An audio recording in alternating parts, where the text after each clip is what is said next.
Hello there again.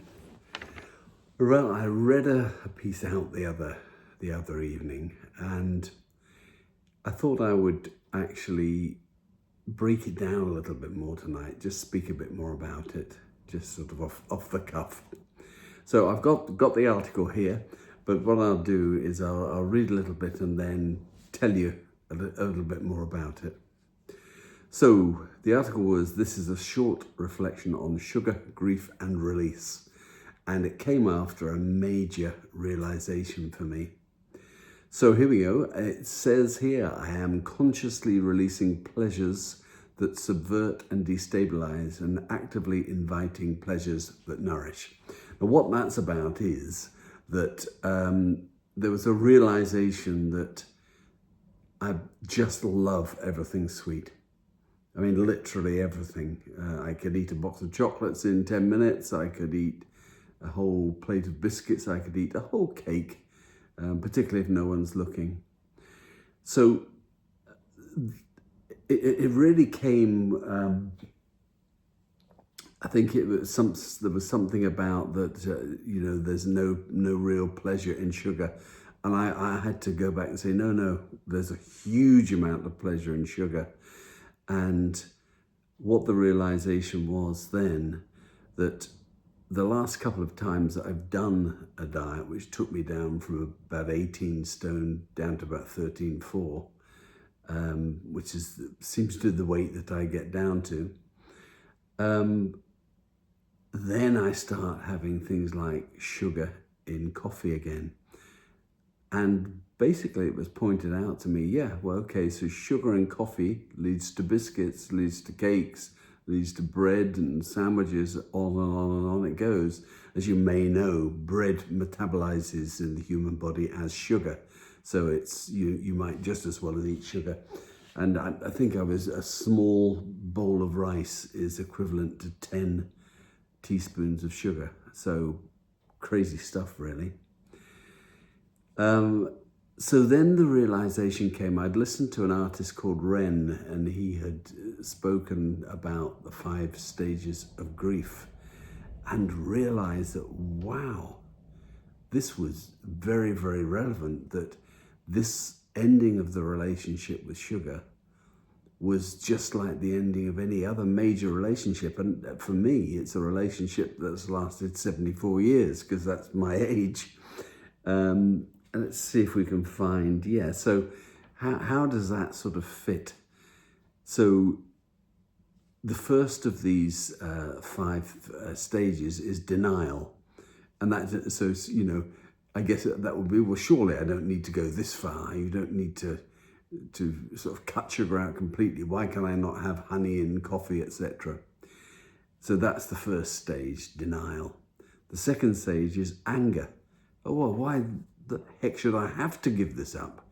Why? This is just ridiculous that, you can't be expected as a human being to just sort of get rid of all this pleasure and just sort of eat stuff that you don't really like, etc., etc. That's the bargaining phase. That's the anger phase. And then, it was just bargaining is just this once, I'll just, in fact, I sort of did it tonight. I had,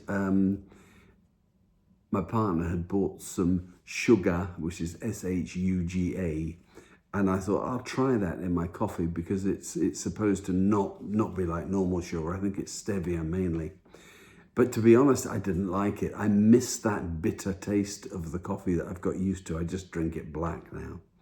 I do use decaf, but so where do we go from there? So sadness, yes. So this is the important one, I think, for me, and that is the honest ache of loss.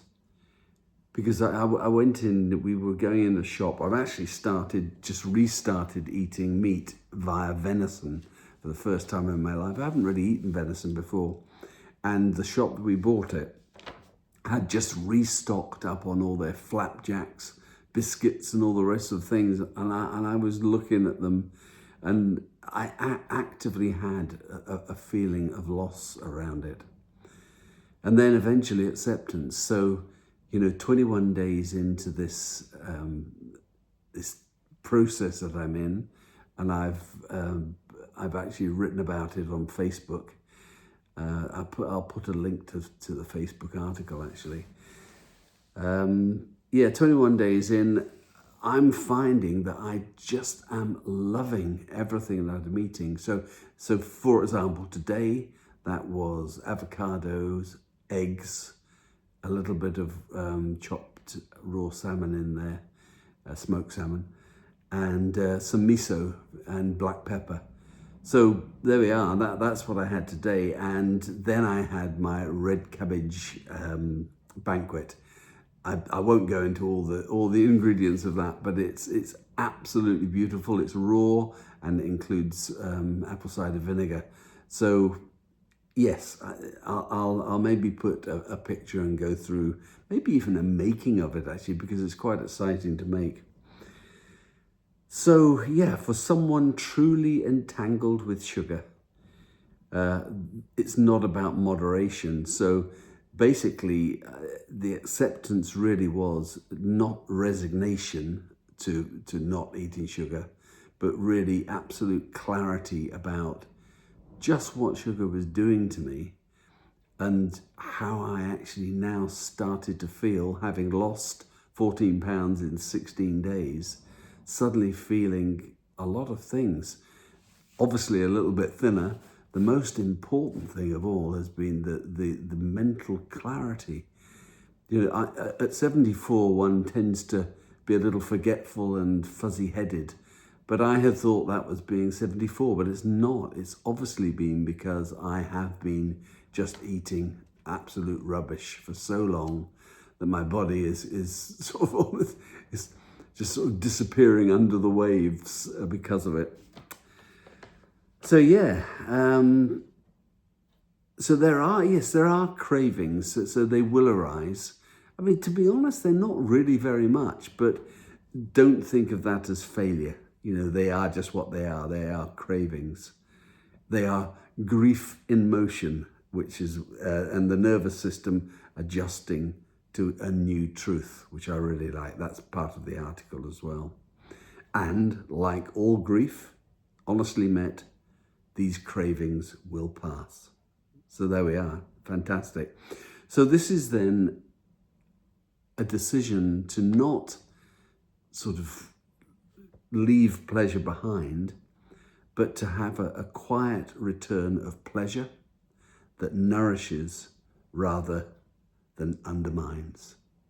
So there we are. That's a little explanation of that article, and thank you for listening, and I hope to be back with something else tomorrow. Speak to you then. Bye-bye.